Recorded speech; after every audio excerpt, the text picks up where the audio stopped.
Media के सभी साथियों और आपके चैनल के माध्यम से, आपके यूट्यूब चैनल के माध्यम से सुन रहे आप सभी दर्शकों का अभिनंदन करता हूं। और हमारे दो वरिष्ठ साथियों ने न सिर्फ आज बल्कि लगातार जब से ये योजना घोषित की गई है, भारतीय राष्ट्रीय कांग्रेस का पक्ष रख रहे हैं। मैं भारतीय राष्ट्रीय कांग्रेस का एक साधारण कार्यकर्ता हूं, उसके साथ साथ मैं बिहार का रहने वाला हूं। शायद ये पहला मौका है कि मैं आप तमाम लोगों के सामने स्पष्ट तरीके से यह बात रखना चाहता हूं कि मैं ऐसे परिवार से आता हूं, हमारे परिवार में रिश्तेदारी में 16 लोग आर्म फोर्सेस की नौकरी करते हैं। मैं ऐसे परिवार से आता हूं जिसको शहीद का परिवार कहा जाता है। इंसर्जेंसी में हमारे एक भाई की शहादत हुई है, उन्होंने अपना सर्वोच्च बलिदान दिया है। और आप सबके चैनल पे भी मैं यही देख रहा हूँ कि सब लोग यही कह रहे हैं कि सबसे ज़्यादा हिंसा बिहार में भड़क रही है। मैं इस बिंदु पे आपसे कुछ बात करना चाहता हूँ। पहली बात तो ये कि हम लोग मार्केटिंग नहीं करना जानते हैं। हमको लगता है कि सेना का, देश के सर्वोच्च सम्मान का, ये मार्केटिंग करने का चीज़ नहीं है। लेकिन आप एक एक मंत्रियों का बयान सुन करके देख लीजिए। जो लोग अग्निपथ योजना का फ़ायदा गिना रहे हैं, ऐसा लग रहा है कि कोई चीज़ वो बेचने की कोशिश कर रहे हैं। जैसे सेल्समैन की भाषा होती है ना, वाह मेगा बम्पर ऑफर चल रहा है, आपको 20 लाख रुपया भी मिल जाएगा, 4 साल में आप रिटायर भी हो जाएंगे, फिर आपको रिजर्वेशन भी मिल जाएगा। इस भाषा की मानसिकता को समझने का प्रयास कीजिए। ऐसा लगता है कि रेलवे स्टेशन के बाहर कोई चूहा मारने की दवा बेच रहा हो। साहब, आप मंत्री हैं, आप सबसे पहले देश की जनता को यह बताइए कि इस योजना की जरूरत क्या है।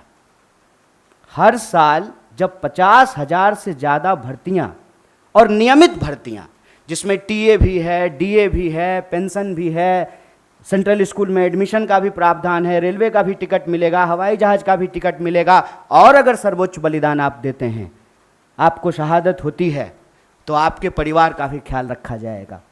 इन तमाम बातों को छोड़ करके मंत्री कह रहे हैं कि आपको 20 लाख रुपया मिल जाएगा इस उम्र में।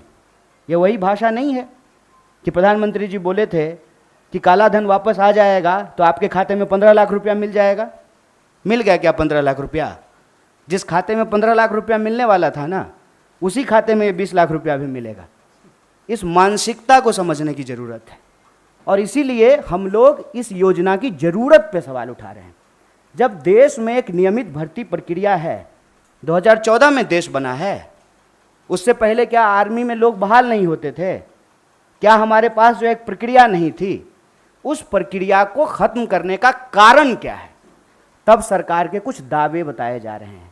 दावा क्या है? दावा ये है कि हम चाहते हैं कि हमारे देश के नौजवानों को रोजगार मिले। ये तो आप चाह रहे हैं, ये आप वादा भी कर चुके हैं कि हर साल आप 2 करोड़ नौकरी देंगे। उस 2 करोड़ नौकरी को छोड़ करके पीएमओ ने अभी ट्वीट किया कि हम 10 लाख रोजगार देंगे। साहब, अगर आप रोजगार देने के लिए सीरियस होते, 28 लाख पोस्ट जो हैं वो सिर्फ सेंट्रल गवर्नमेंट में रिक्त पड़ा हुआ है, और आप स्टेट गवर्नमेंट में जाकर के देख लीजिए, भर्तियां नहीं की जा रही है। हकीकत क्या है? हकीकत ये है कि ये असली बात देश की जनता से छुपाना चाहते हैं। असली बात क्या है? आप सब लोगों को याद है कि जब नोटबंदी की गई तो यह दावा किया गया कि इसके बाद नक्सलवाद समाप्त हो जाएगा, आतंकवाद समाप्त हो जाएगा। कल ही जो है एक सब इंस्पेक्टर की फिर से टारगेटिंग किलिंग की गई है। नक्सलवाद की घटनाएं हो रही हैं, आतंकवादी घटनाएं लगातार हो रही हैं। अगर नोटबंदी करने के बाद आतंकवाद समाप्त हो जाता तो पुलवामा की घटना कौन करके गया है? कैसे पुलवामा की घटना हुई है? तो ये दावा करते हैं। जब उस दावे का आप पड़ताल करेंगे तो आपके ऊपर ही आरोप लगाना शुरू कर देंगे। एक व्हाट्सएप मैसेज घूम रहा है जिसमें कहा जा रहा है कि जिस भी योजना का कांग्रेस विरोध कर रही हो, ऐसा आप मान लीजिए कि वो योजना सही है। कांग्रेस के विरोध करने से आप चलते हैं? आप सत्ता में बैठे हुए मोदी जी, आपके ऊपर देश की जनता ने भरोसा किया है। विपक्ष के भड़काने से लोग भड़क जाते, विपक्ष की कही हुई बात लोग मान लेते, तो प्रधानमंत्री मोदी जी होते। इस देश के लोगों ने मोदी जी के ऊपर भरोसा किया। और मैं याद दिलाना चाहता हूं कि ये वही नौजवान हैं, ये उस वक्त हिंसा नहीं किए जब इनके माँ बाप हजारों किलोमीटर पैदल चल करके अपने घर गए। ये वही नौजवान हैं, ये तब भी हिंसा नहीं किए जब उनके परिवार को ऑक्सीजन नहीं मिल रहा था और वो तड़प तड़प करके जान दे रहे थे। ये तब भी हिंसा नहीं किए जब आपने हर साल 2 करोड़ नौकरी नहीं दी। मैं देश की सरकार से, भारतीय राष्ट्रीय कांग्रेस की तरफ से यह अपील करना चाहता हूं कि ये कोना कोना कौन कोना सोतली पुतो कोना खेलना बंद कीजिए। आप हकीकत में बताइए कि रियलिटी क्या है। क्या आपने विपक्ष को पूछा? आपने विपक्ष को पूछा कि हम कोई योजना ला रहे हैं? आपने कोई पार्लियामेंट्री कमेटी की मीटिंग की? या आपने नौजवानों को पूछा कि हम आपका भलाई करना चाहते हैं किसानों की तरह, और नौजवान कहते हैं कि हमको ये भलाई नहीं चाहिए? इस मनोदशा को समझिए साहब। हम ऐसे गांव से आते हैं, ऐसे इलाके से आते हैं, कोई ऐसा साल नहीं गुजरता है साहब कि हमारे इलाके में कोई शहादत ना हुई हो। हमारे इलाके में लोगों के पास महज नौकरी नहीं है सेना, हम जानते हैं इस बात को। जब किसी परिवार में किसी बच्चे को सेना की नौकरी मिलती है, पूरे इलाके में उनका सम्मान होता है। और दुख के साथ साथ जब एक पार्थिव शरीर गांव आता है, आंखों में आंसू होने के बावजूद उस इलाके का सीना गर्व से चौड़ा हो जाता है कि हमारे बच्चे ने जो है देश के लिए सर्वोच्च सम्मान दिया है। सेना का सवाल देश की सुरक्षा का सवाल है, आप इसको मजाक मत बनाइए। और एक बात हमारे साथी भी कह रहे हैं, आप तमाम मीडिया लोग भी इसको बोल रहे हैं कि उसमें से 25% लोगों को, साहब 25% नहीं, अप टू 25%, ध्यान रखिएगा, ये है सेल्समैन मेगा बम्पर ऑफर की मानसिकता। अप टू 25% क्या होता है? मतलब 25% की भी गारंटी नहीं है। ये मत समझिए आप कि उसमें से एक को दे ही देंगे नौकरी। बहुत चालाकी से टर्म्स एंड कंडीशन लिख दिया है, अप टू 25%। और इसमें ये कितना गंभीर है, इस गंभीरता का आप अंदाजा लगाइए कि अभी आए हुए 3 दिन हुए हैं घोषणा किए हुए, 2 मेजर अमेंडमेंट हो चुका है, और जो फायदा गिनाए जा रहे हैं वो फायदा तो पहले से है। सेना में, आर्म फोर्सेस में, पैरामिलिट्री में भर्ती होने की मैक्सिमम आयु 25 वर्ष है। 25 वर्ष से ज़्यादा में तो आप बहाल ही नहीं हो सकते हैं। उसके बाद अलग अलग रैंक पे आप कितना समय तक सेवा देंगे वो पहले से निर्धारित है। और जो लोग आर्मी की नौकरी समाप्त करके, सेवा समाप्त करके आते हैं, उनको अन्य जगहों पे सुविधाएं दी जाती है। भूतपूर्व सैनिकों को सुविधाएं दी जाती है, भूतपूर्व सैनिकों के परिवारों को सुविधाएं दी जाती है। और आप में से बहुत सारे लोग, मैं बहुत साधारण बात करता हूँ, मुझे लंबी चौड़ी बात करनी नहीं आती है, क्योंकि कहते हैं जाके पैर न फटे विवाई, वो का जाने पीड़ पड़ाई। हमको पता है कि आर्मी में कौन लोग जाते हैं। गृह मंत्री का बेटा आर्मी में नहीं जाएगा, वो बीसीसीआई का सेक्रेटरी बनेगा। हमको पता है कि वहाँ पे सेवा करने वाले कौन लोग होते हैं, गरीब किसान मजदूर के बच्चे होते हैं। कोई नेता का बाल बच्चा आर्मी में नहीं जाता है। जाता है, प्रधानमंत्री भी जाते हैं फोटो खिंचवाने के लिए। फोटो खिंचवाने के लिए वर्दी पहनना एक बात होता है, देश की भक्ति के लिए, सर्वोच्च सम्मान के लिए वर्दी पहनना दूसरी बात होती है।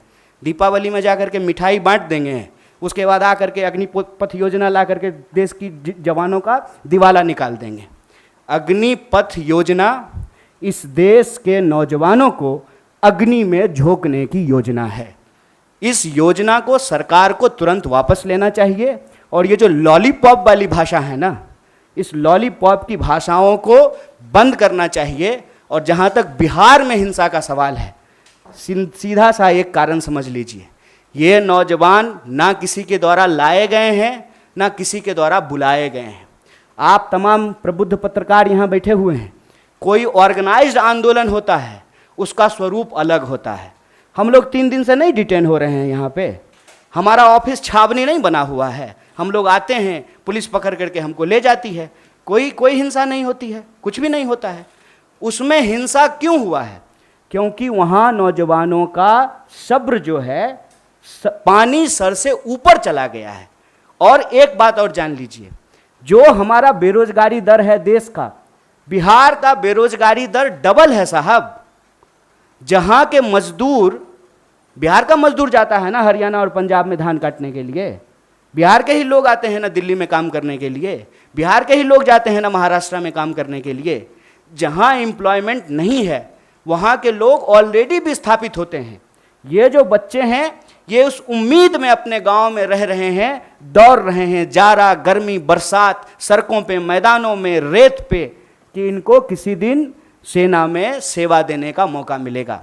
ये मौका इनसे जब छीना जा रहा है तो इनका सब्र टूट गया है। लेकिन मैं इन तमाम नौजवानों से भी एक अपील करना चाहता हूँ, दोस्त, हम किसान के बच्चे हैं और हमारे माँ बाप ने इस सरकार को झुकाया है, इस सरकार को बताया है कि ये देश गांधी का देश है और गांधी के देश में सत्य और अहिंसा से ही कोई लड़ाई जीती जा सकती है। इसीलिए भारतीय राष्ट्रीय कांग्रेस की तरफ से इस आंदोलन का पूर्णतः समर्थन करते हुए सरकार से यह अपील करते हैं कि इसको वापस लीजिए और नौजवानों से अपील करते हैं कि देश की संपत्ति को मत जलाइए, मत जलाइए, क्योंकि कल को आपको वही संपत्ति इसी प्रधानमंत्री से बचाना भी है।